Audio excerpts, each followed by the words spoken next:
Hi, I hope all of you are doing well and your studies are going well. Today I will be discussing chapter 2 polynomials of class 10 NCERT book, that is CBSE board. In this video, in the latter part of this video, you will be seeing, I will be teaching you the zeros of polynomial, degrees of polynomial, as well as the significance of getting or finding zero of a polynomial, because why do we find and why do we emphasize on the zeros of polynomials.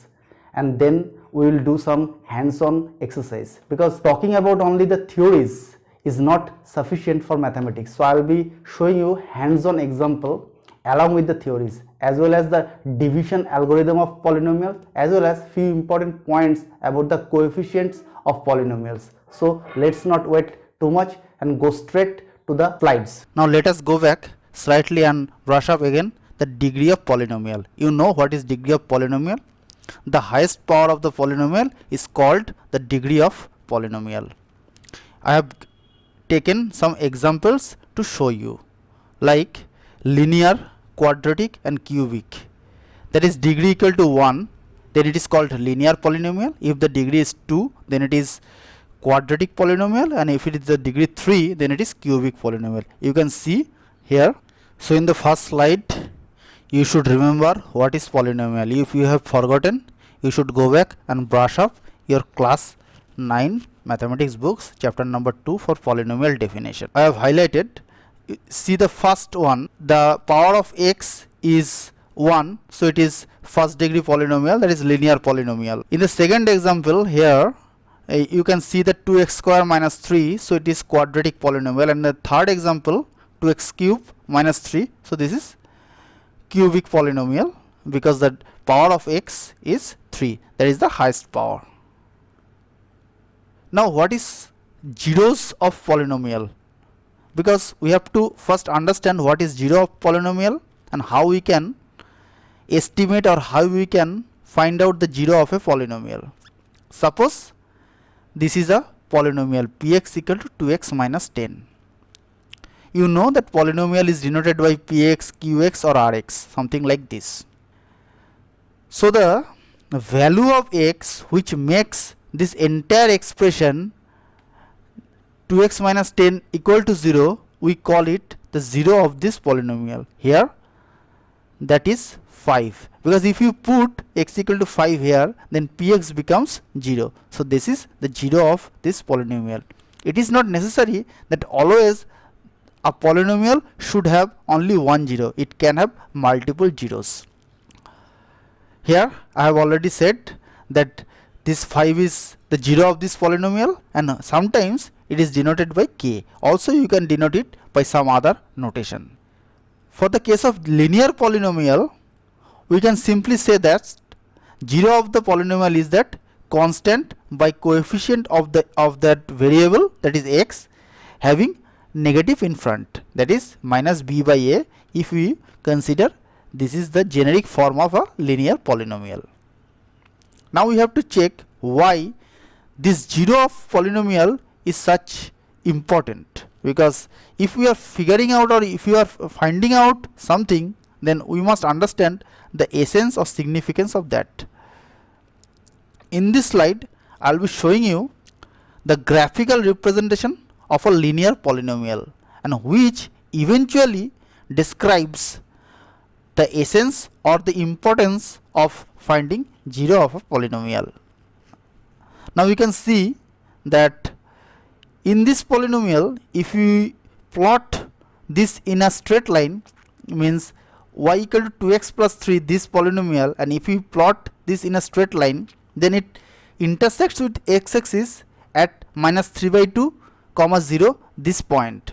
I have highlighted this by red circle. This is nothing but zero of this polynomial. So if the polynomial is a line, by the zero of that polynomial we can understand for how many times it touches or it intersects x-axis. We will be seeing in the next slide that it can have multiple zeros if it is a quadratic polynomial, and also we will be doing a hands-on to find out zeros of different polynomials graphically. Let us go to the next slide. in this slide I have taken one quadratic polynomial which is nothing but y equal to x square minus 3x minus 4. Now if you plot, right now don't have to emphasize how this diagram comes, because these are called parabola, but these are not included in this chapter and not required right now, but it's good to know that this kind of shape is called parabola. Now this curve touches x-axis twice, which I have already spoken that for quadratic polynomial you should have and you can have two zeros. Now here you can see it touches x-axis at minus 10 point, also it touches x-axis at 40 point. So this is nothing but the zeros of the polynomial. So now I think you have understood why the zeros of polynomials are so important. Let us go for a hands-on experience. This is one problem I have taken from your book. So can you solve this by yourself? You can pause the video and solve. This problem says you have to figure out what are the zeros of this polynomial. If you have done, you can unpause and check the answer with me. This polynomial is a straight line, but it never touches x-axis, so it does not have any zero. This polynomial touches x-axis only once here, so it has only one zero. Similarly, this polynomial touches x-axis thrice, here, here and here, so it has three zeros. Similarly, this polynomial has two zeros, this polynomial has 1, 2, 3, 4 zeros, and this polynomial has 1, 2, 3 zeros. Remember, only we are interested about where the line touches x-axis, not the y-axis. That is what zero of polynomial. Now few important points about the polynomial. What are those important points? If any polynomial has two zeros, that means it is a quadratic polynomial. Then sum of the zeros can be represented by this formula, like minus of coefficient of x divided by coefficient of x square. If you sum up the zeros, that value will give or can be calculated straight from this formula. Also, the product of the zeros can be termed as constant term divided by coefficient of x square. Now let us do one hands-on. This question again I have taken from your textbook. It is asking to find the zeros of the following quadratic polynomials and verify the relationship between the zeros and the coefficient. This is one. So if you have to figure out the zeros of the polynomial, what you will do? You will be basically solving this equation, making it right hand side equal to 0.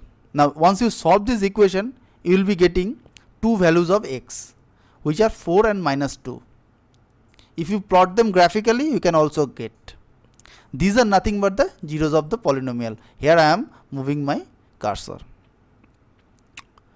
And by that formula which I have described just before this slide, you can find the sum of the zeros and the product of the zeros. And if you do manually, that is the sum of the zeros, 4 plus minus 2, that is 2, and 4 into minus 2, that is 8, and you can get the same by these formulas.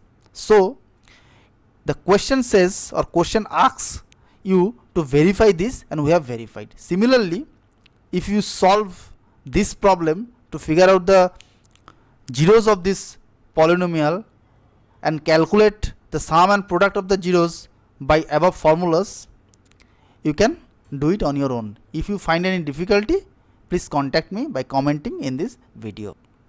Now the final topic, that is division algorithm of polynomial.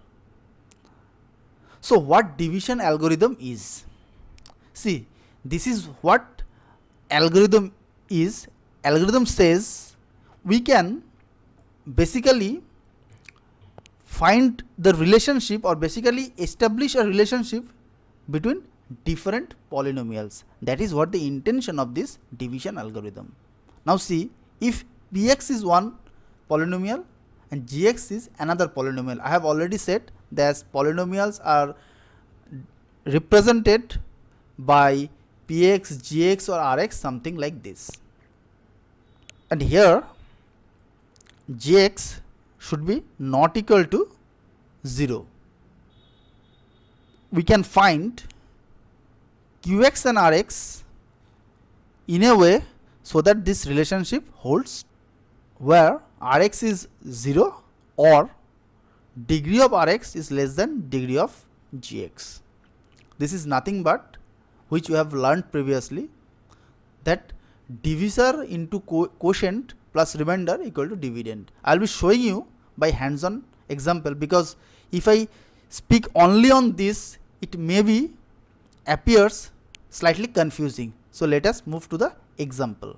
Suppose these are two polynomials, and of course Gx is not equal to 0, because unless Gx is not equal to 0, we cannot divide Px by Gx, because if the denominator is 0, then it becomes infinity. So needless to mention that this our assumption is Gx is not equal to 0. Now divide this. You know how to divide. Division I am not teaching here. After that, this is divisor, this is remainder, and this is quotient. Now you multiply. Divisor into quotient. What is that? X square minus 2 into x minus 3 plus remainder, that is 7x minus 9, which is equal to dividend. Dividend means this Px. This is what actually described here in the previous slide. So this is the algorithm. You can put all these values, Qx equal to x minus 3, Rx equal to 7x minus 9, which is remainder, Qx is the quotient, and divisor is x square minus 2, and Px, automatically you can find Px. That means this algorithm is satisfied. You may face some problem in your exam which ask you to use this algorithm, providing you two polynomial Px and Gx. So that's all for today. For this video, I have followed your NCERT textbook, which you can see on this slide now. I have pasted the front page or the picture of the front page on this slide. So if you find any difficulty, you let me know by commenting on this video, and if you like this channel, do subscribe this channel, share with your friends, and press bell icon and press like button of this video. Thank you very much. We'll see you in the next video.